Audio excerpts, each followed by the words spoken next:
Expulsion du président de la mosquée de Pessac, je vous en fais une analyse. L'expulsion d'Abdulrahman Ridouane, président du Rassemblement des musulmans de Pessac, soulève de nombreuses questions sur l'équilibre entre sécurité nationale et droits fondamentaux. Cette décision, validée par le Conseil d'État, est le résultat d'un enchaînement d'événements et d'accusations complexes, où se mêlent soupçons d'incitation à la haine et d'adhésion à des courants salafistes.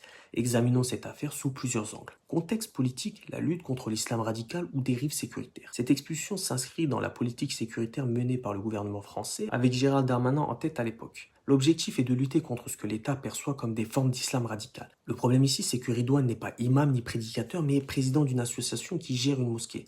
On voit donc une extension des mesures sécuritaires à des personnes qui jouent plutôt un rôle administratif qu'un rôle religieux. Les accusations sont sérieuses, on parle de diffusion de messages antisémites et haineux sur les réseaux sociaux. Mais certaines preuves sont floues, comme l'utilisation du terme éléments radicaux sans réelle explication. On peut donc s'interroger, est-ce que ces accusations sont suffisamment solides pour justifier une expulsion? La question de la